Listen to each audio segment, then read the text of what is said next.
Good morning friends, હું અજય ત્રિવેદી અને આજે આપણે ધોરણ 11 સાયન્સ બાયોલોજીમાં મિત્રો ચેપ્ટર 22 શીખી રહ્યા છીએ અને આપણું ચેપ્ટર છે રાસાયણિક સહનિયમન અને સંકલન.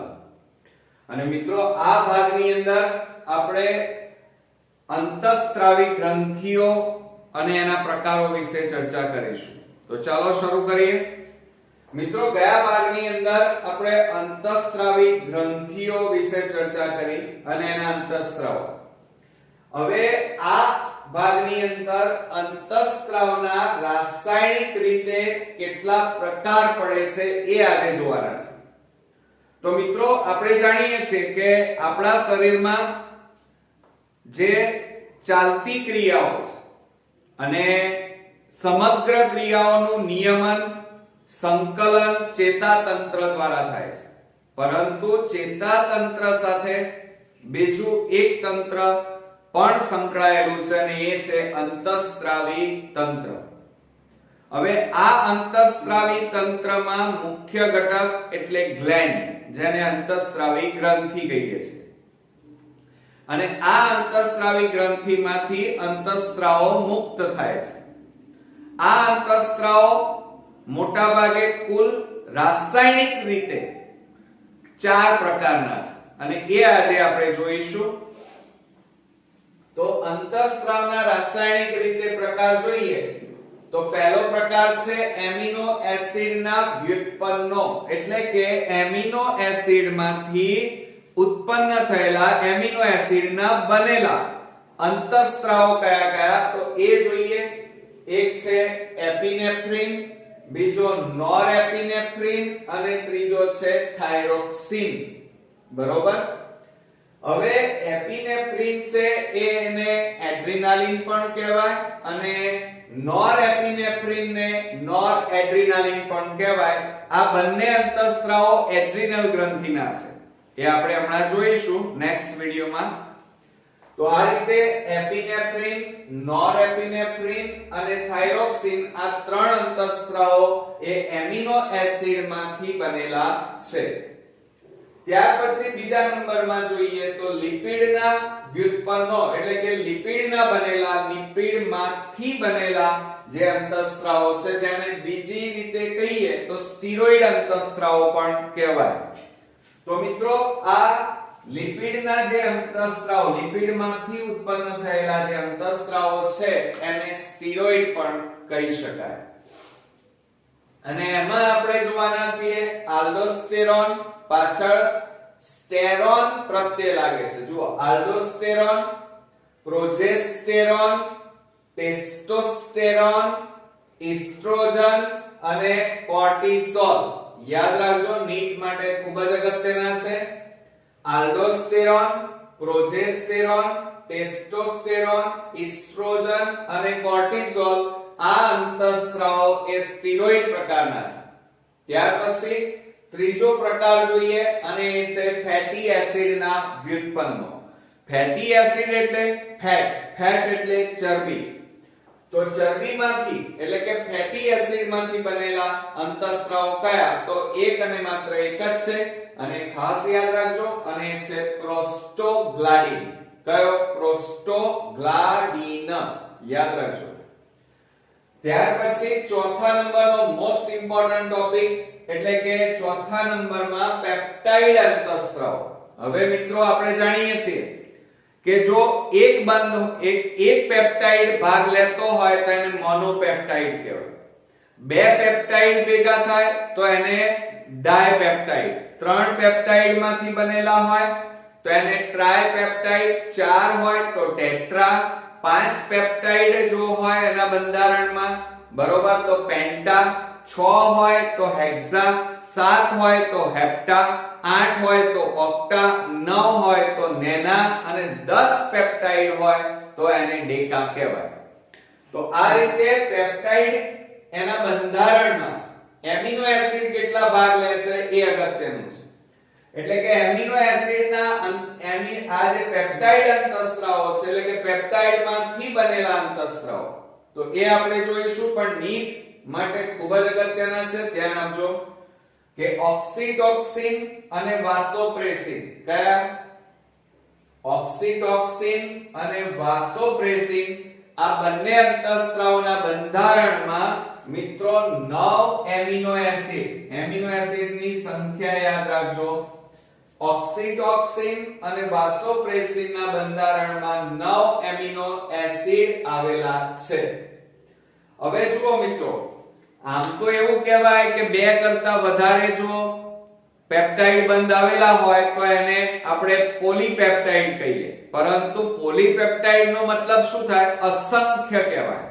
પણ અહીંયા નિશ્ચિત સંખ્યા છે એટલે કે ઓલિગોપેપ્ટાઇડ પણ કહેવાય. શું કહેવાય? ઓલિગોપેપ્ટાઇડ પણ કહી શકાય. બીજા નંબરમાં છે અને એ છે MSH. એટલે એનું પૂરું નામ યાદ રાખજો, મેલેનોસાઇટ સ્ટિમ્યુલેટિંગ હોર્મોન્સ.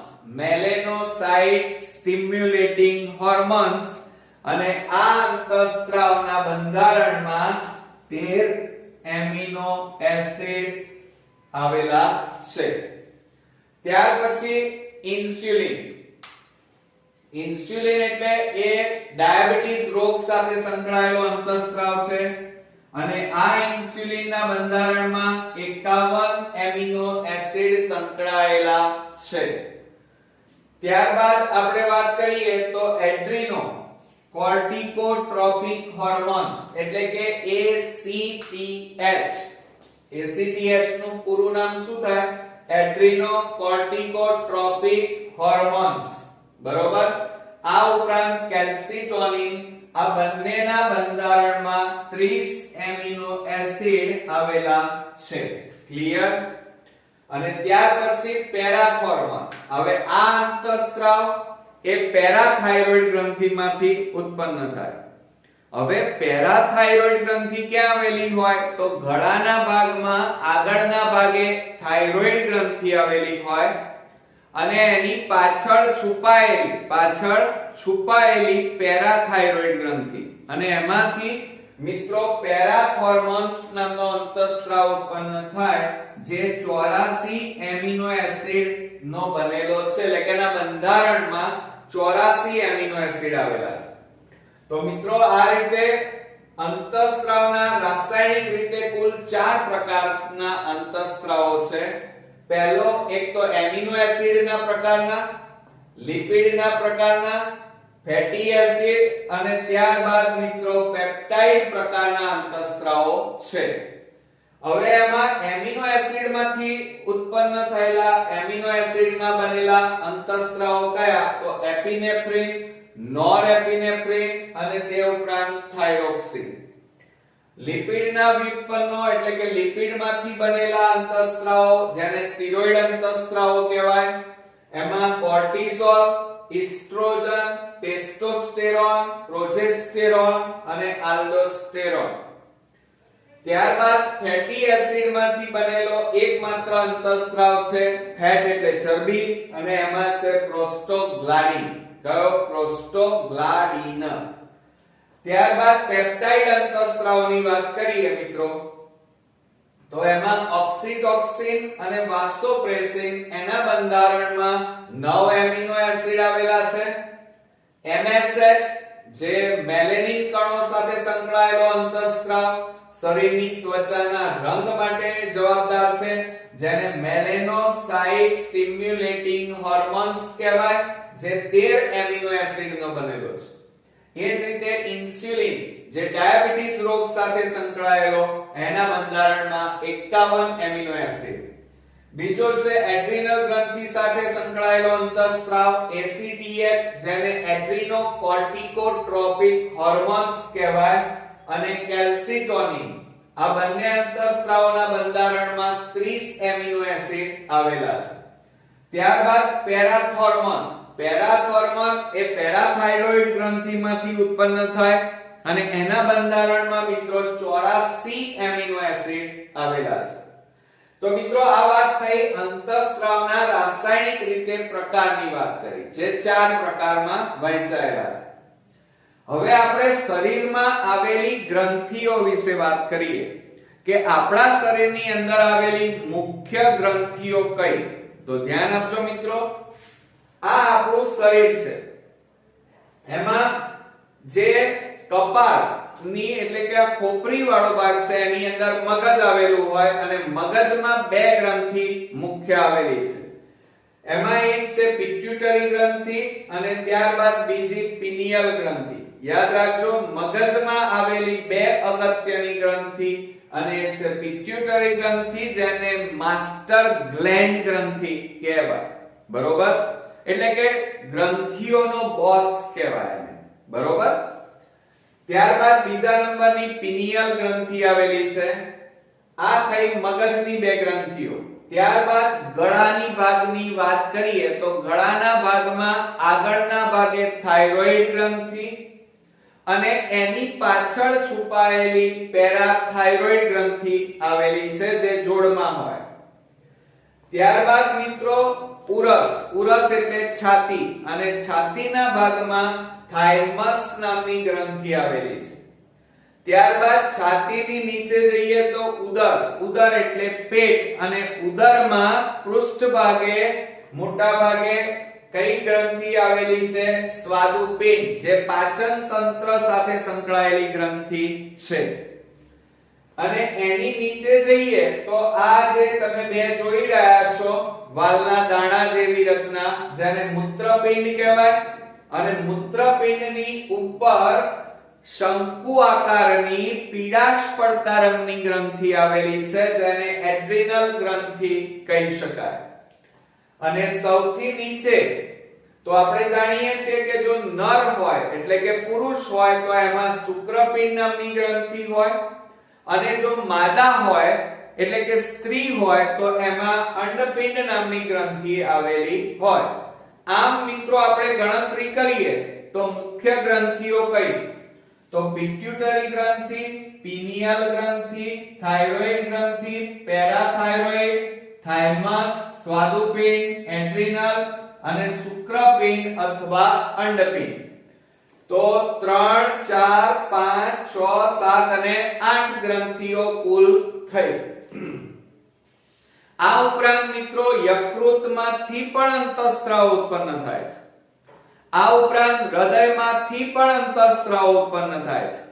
તો મિત્રો એ પણ અંતઃસ્ત્રાવી ગ્રંથિઓ કહી શકાય. તો આ બધી મુખ્ય ગ્રંથિઓની ચર્ચા કરી અને હવે આપણે શરૂઆત કરીએ તો પહેલી ગ્રંથિ છે અને એ છે હાઇપોથેલેમસ ગ્રંથિ. ધ્યાન રાખજો કઈ ગ્રંથિ ભણવા જઈ રહ્યા છીએ? હાઇપોથેલેમસ ગ્રંથિ. હવે હાઇપોથેલેમસ ગ્રંથિ ક્યાં આવેલી હોય? તો આપણે જાણીએ છીએ કે ખોપરીની અંદર આવેલો ભાગ જેને આપણે શું કહીએ છીએ? મગજ. બરોબર. તો મગજની આગળના ભાગે એટલે અગ્ર મગજ કહેવાય. કયું મગજ કહેવાય? અગ્ર મગજ. તો મિત્રો મગજમાં અગ્ર મગજ, ધ્યાન રાખો મગજ ખરું પણ મગજનો કયો ભાગ? અગ્ર મગજ. અને અગ્ર મગજનો પાછો કયો ભાગ? તો આંતર મસ્તિષ્કમાં તળિયાના ભાગે હાઇપોથેલેમસ નામની ગ્રંથિ આવેલી છે. કઈ ગ્રંથિ? હાઇપોથેલેમસ. એટલે ધ્યાન આપો બરોબર. હાઇપોથેલેમસ ગ્રંથિ મગજના અગ્ર ભાગમાં પણ પાછું આંતર મસ્તિષ્કમાં અને તળિયાના ભાગે હાઇપોથેલેમસ નામની ગ્રંથિ આવેલી છે. Okay, clear? હવે બીજું ધ્યાન આપો. હવે જુઓ આ હાઇપોથેલેમસ ગ્રંથિ મગજમાં આવેલી છે અને મગજ એ ચેતાતંત્રનો ભાગ કહેવાય. ક્લિયર? જુઓ એનું સ્થાન, એની જગ્યા, એનું રહેઠાણ, આ હાઇપોથેલેમસ નું રહેઠાણ ક્યાં છે? ચેતાતંત્રમાં, એમ કહેવાય મગજમાં. બરોબર. અને પોતે શું કરે છે? અંતઃસ્ત્રાવી તંત્રનો ભાગ છે. પોતે અંતઃસ્ત્રાવો ઉત્પન્ન કરે છે. એટલે આ હાઇપોથેલેમસ એ અંતઃસ્ત્રાવી ગ્રંથિ છે અને અંતઃસ્ત્રાવ ઉત્પન્ન કરે છે. પણ એ સ્ત્રાવ ઉત્પન્ન કોણ કરે છે? તો એને ચેતાસ્ત્રાવી કોષ કહેવાય. કેવા કોષો કહેવાય?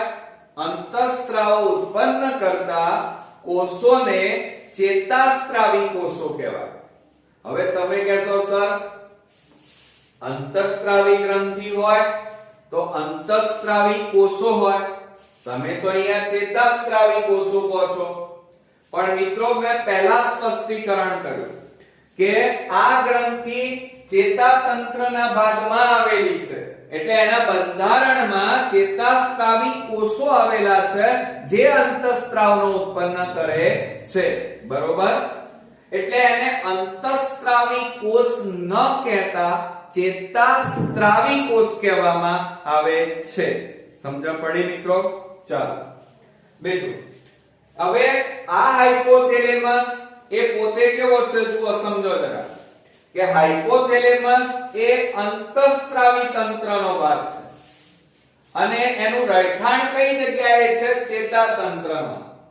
અને એટલા માટે આ હાઇપોથેલેમસ એ પોતે, ધ્યાન રાખજો, ચેતાતંત્ર અને અંતઃસ્ત્રાવી તંત્ર એમ બંનેને જોડતો ભાગ છે. ધ્યાન રાખો, હાઇપોથેલેમસ એ ચેતાતંત્ર અને અંતઃસ્ત્રાવી તંત્રને જોડતો ભાગ છે. કેમ? હાઇપોથેલેમસ પોતે શું કરે છે? અંતઃસ્ત્રાવ ઉત્પન્ન કરે છે, બરોબર? એટલે અંતઃસ્ત્રાવી તંત્ર, અને એનું રહેઠાણ કઈ જગ્યાએ છે? ચેતાતંત્રમાં, એટલે ચેતાતંત્ર. આમ બંને તંત્રોને જોડતો ભાગ એટલે હાઇપોથેલેમસ, બરોબર? હવે મિત્રો આ હાઇપોથેલેમસ માંથી બે મુખ્ય અગત્યના અંતઃસ્ત્રાવ ઉત્પન્ન થાય, અને એ અંતઃસ્ત્રાવોમાં યાદ રાખજો, એક RH અને બીજો છે IF. આ બે અંતઃસ્ત્રાવો ઉત્પન્ન થાય છે. હવે જો RH એને શું કહેવાય? Releasing hormone. રિલીઝિંગ હોર્મોન્સ એટલે રિલીઝ કરવું, મુક્ત કરવું, છૂટા કરવું, બરોબર? છોડી મૂકવા એમ. અને IF નું મતલબ શું થાય? ઇન્હિબિટરિંગ ફેક્ટર. ઇન્હિબિટરિંગ ફેક્ટર એટલે અવરોધ કરવો, પાછા લાવવા, બંધ કરવું, અવરોધવાનું કામ કરે. એટલે તમને એટલી તો ખબર પડી કે જો RH અંતઃસ્ત્રાવ હોય તો એ હંમેશા રિલીઝ કરે, છૂટા કરે, જ્યારે આ શું કરે? IF ઇન્હિબિટરિંગ ફેક્ટર એટલે અવરોધવાનું કામ કરે, બંધ કરવાનું કામ કરે. એટલે RH એ ક્રિયાને અંતઃસ્ત્રાવો મુક્ત કરવાનું કામ કરે, જ્યારે IF શું કરે? અંતઃસ્ત્રાવોને અવરોધવાનું કામ કરે. એટલે કે આ પોઝિટિવ, આ નેગેટિવ કામ કરે, બરોબર? હવે બીજું મિત્રો કે આ અંતઃસ્ત્રાવો હાઇપોથેલેમસના જે બે અંતઃસ્ત્રાવો છે એ ઉત્પન્ન થયા પછી રુધિરમાં ઠલવાય. ક્યાં ઠલવાય મિત્રો? રુધિરમાં ઠલવાઈ જાય. કેમ? તમને ખબર જ છે, કારણ કે અંતઃસ્ત્રાવી જે ગ્રંથિઓ છે એમાંથી અંતઃસ્ત્રાવ ઉત્પન્ન થાય, અને આ અંતઃસ્ત્રાવોના વહન માટે કોઈ અન્ય નલિકાઓ, વાહિનીઓ, વાહિકાઓ આવેલી નથી. જેમ રુધિરનું વહન કરવું હોય તો ધમની, શિરા, રુધિર કેશિકા આવેલી હોય, બરોબર? એવી અલગથી કોઈ નલિકાઓ નથી, એટલે આને નલિકા વિહીન ગ્રંથિઓ પણ કહેવાય. એમ આ હાઇપોથેલેમસમાંથી આ બે અંતઃસ્ત્રાવો ઉત્પન્ન થાય, ઉત્પન્ન થયા પછી રુધિરમાં ભળી જાય અને રુધિરમાં વહન પામી અને ધ્યાન રાખજો અગ્ર પિટ્યુટરી ગ્રંથિ ઉપર અસર કરે. કયા? અગ્ર પિટ્યુટરી ગ્રંથિ એ એનું લક્ષ્યાંક છે. જુઓ, ઉત્પત્તિ ક્યાં થઈ? તો હાઇપોથેલેમસ જ્યાં ચેતાતંત્ર મગજમાં આવેલું છે, એટલે મગજ એનું રહેઠાણ, ઉત્પત્તિ સ્થાન કહેવાય. અને કાર્ય સ્થાન ક્યાં છે? અગ્ર પિટ્યુટરી ગ્રંથિ. અગ્ર પિટ્યુટરી ગ્રંથિને બીજા કયા નામે ઓળખાય? તો એડિનો હાઇપોફાઇસી કહેવાય. શું કહેવાય મિત્રો? એડિનો હાઇપોફાઇસી કહેવાય, જેનું બીજું નામ અગ્ર પિટ્યુટરી ગ્રંથિ થાય. બીજું, આમાં શું થાય છે જુઓ, હાઇપોથેલેમસ ના આ બે અંતઃસ્ત્રાવો રુધિરમાં ભળ્યા પછી ત્યાં એનું વહન થાય, વહન થઈ અને અગ્ર પિટ્યુટરી ગ્રંથિમાં એ કાર્ય કરે. ક્લિયર? હવે બીજી વાત કરીએ કે હવે આ હાઇપોથેલેમસ બીજું શું કાર્ય કરે. તો જુઓ અહીંયા હાઇપોથેલેમસ છે એ એના બે અંતઃસ્ત્રાવ કયા RH અને IF અને રુધિરમાં ભળી અને અગ્ર પિટ્યુટરી ગ્રંથિના અંતઃસ્ત્રાવને રિલીઝ કરે. બરોબર? તો જુઓ હવે પહેલા અહીંયા ધ્યાન આપો, અગ્ર પિટ્યુટરી ગ્રંથિ ના અંતઃસ્ત્રાવો કયા? તો ત્રણ અગત્યના. GH એટલે ગ્રોથ હોર્મોન્સ, વૃદ્ધિ પ્રેરક. FSH એટલે કે ફોલિકલ સ્ટિમ્યુલેટિંગ હોર્મોન. કયા? Follicle stimulating hormones. MSH એટલે મેલેનોસાઇટ સ્ટિમ્યુલેટિંગ હોર્મોન્સ. અને ચોથો અંતઃસ્ત્રાવ જેને પ્રોલેક્ટિન કહેવાય. શું કહેવાય? પ્રોલેક્ટિન. આ અંતઃસ્ત્રાવો અગ્ર પિટ્યુટરી ગ્રંથિના છે. પણ હવે સમજો મિત્રો, આ ચારે અંતઃસ્ત્રાવો અગ્ર પિટ્યુટરી ગ્રંથિ જાતે રિલીઝ કરી શકે નહીં. જ્યાં સુધી હાઇપોથેલેમસ એને આદેશ ન આપે ત્યાં સુધી આ એક પણ અંતઃસ્ત્રાવ રિલીઝ મુક્ત થાય નહીં. હવે સમજો જરા, દાખલા તરીકે અગ્ર પિટ્યુટરીમાંથી GH ને મુક્ત થવું છે તો આ હાઇપોથેલેમસ શું કરે? GHRH નામનો અંતઃસ્ત્રાવ ઉત્પન્ન કરે અને અગ્ર પિટ્યુટરી ગ્રંથિમાં મોકલે. એટલે એનો મતલબ શું થયો મિત્રો? કે હાઇપોથેલેમસે આદેશ મોકલ્યો, હુકમ મોકલ્યો કે ભાઈ અગ્ર પિટ્યુટરી ગ્રંથિ તું GH ને મુક્ત કર. હવે GHRH એટલે ગ્રોથ હોર્મોન્સ રિલીઝિંગ હોર્મોન. એટલે હાઇપોથેલેમસ GHRH અંતઃસ્ત્રાવ ક્યાં મોકલે? અગ્ર પિટ્યુટરી ગ્રંથિમાં. અને અગ્ર પિટ્યુટરી ગ્રંથિ પછી આદેશ સંદેશો આવી જાય એટલે GH ગ્રોથ હોર્મોન ને રિલીઝ કરે, મુક્ત કરે. આ જ રીતે hypothalamus FSH RH follicle stimulating hormones releasing hormones નો સ્ત્રાવ કરે અને અગ્ર પિટ્યુટરીમાં મોકલે. એટલે અગ્ર પિટ્યુટરી શું કરે? પછી FSH ને રિલીઝ કરે, મુક્ત કરે. બરોબર?